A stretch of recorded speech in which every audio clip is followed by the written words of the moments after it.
Okay, grade 12, I said let us continue, okay? So we are going to continue with the laws of what? Of differentiation, okay?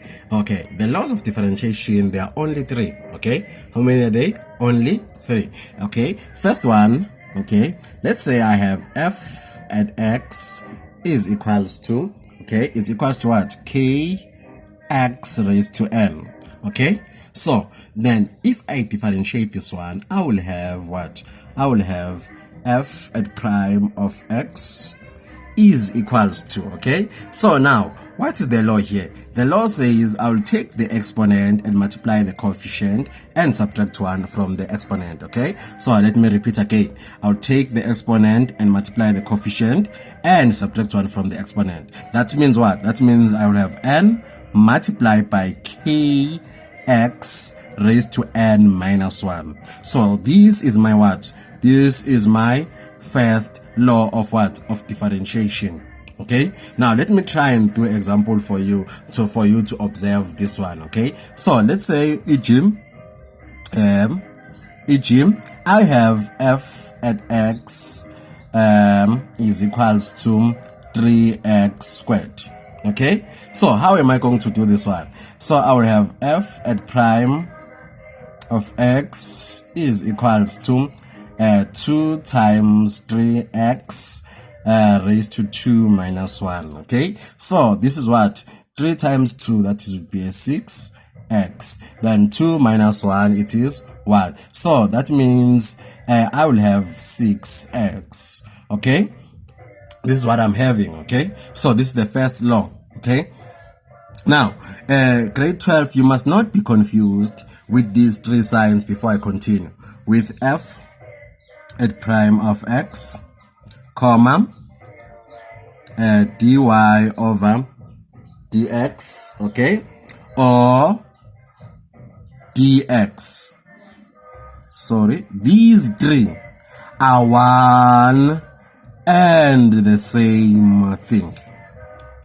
Okay, they are one and the same thing. Okay, so don't be confused. If they use this one, they are still inquiring for what? Differentiation. This one, differentiation. This one, differentiation. Okay, you must not be confused by these three. Okay, now let's continue to law number 2. Law number 2 states that if I have f at x is equals to, okay, so this one, it will have k times x. Okay, so now for this one, what do I have? Okay, so now I will have f at prime of x is equals to what? To 1 multiplied by k from this one, because this had 1. Okay, 1 multiply k and then x, and then I have 1 minus 1. Okay, so 1 minus 1, that is what? That is a 0. Okay, so that means I will have k raised to x times x raised to 0. And from the laws of exponents from grade 11 state that anything raised to 0 should be equals to 1. These are the laws of exponents. Okay, so now let's do this. Okay, this is going to be 1. That means the answer here will be k. Okay, so now other one will ask, what is k? K is a what? Is a constant. So k, our k is a what? Is a constant here in this case. Okay, so that means if k is a constant, then it derives the third law. The third law says if f at x is equals to k, okay, therefore the f at prime of x should be equals to 0, because the derivative of a constant is always 0. Okay, and then the derivative of a constant is always 0 because this is a constant. Okay, then these are the three laws you must observe. Okay, then from these three laws, let's now try to explore using these laws. Okay, so let's say example, I have a equation that says differentiate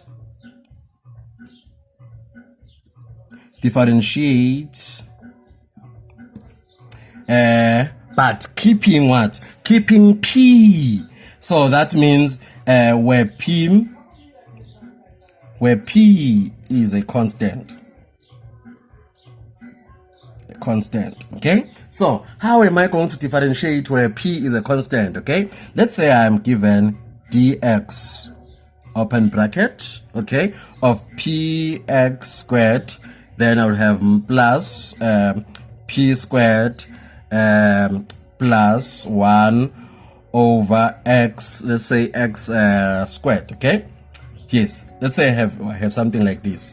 How am I going to differentiate this one? Okay, this is my example. Okay, so since this is my example, first of all, I'm going to say dx, okay, dx, and then I will have px squared plus p squared plus, I first simplify this one, grade 12.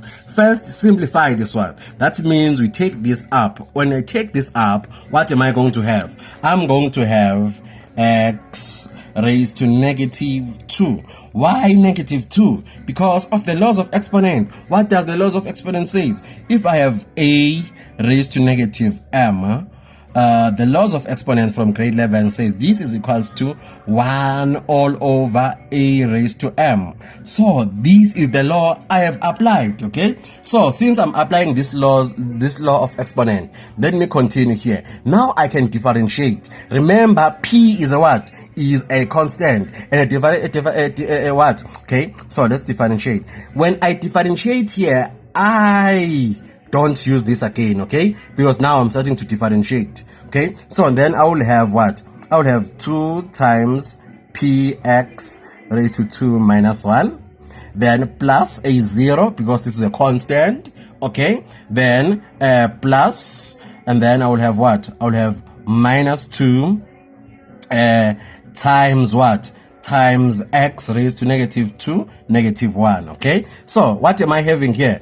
I'm having 2p, then 2 minus 1, it is 1. Okay, x plus, negative times positive, it is negative. So I'll have minus 2x. Then what is here? Minus 2 minus 1, that will be minus 3. Okay, so since I have something like this, then I simplify this again. If I simplify this again, that means I'll have what? I will have 2px minus 2 all over x raised to 3. So this becomes my final answer. Okay, so this is my final answer for that one. Okay, let's continue with the laws. Okay.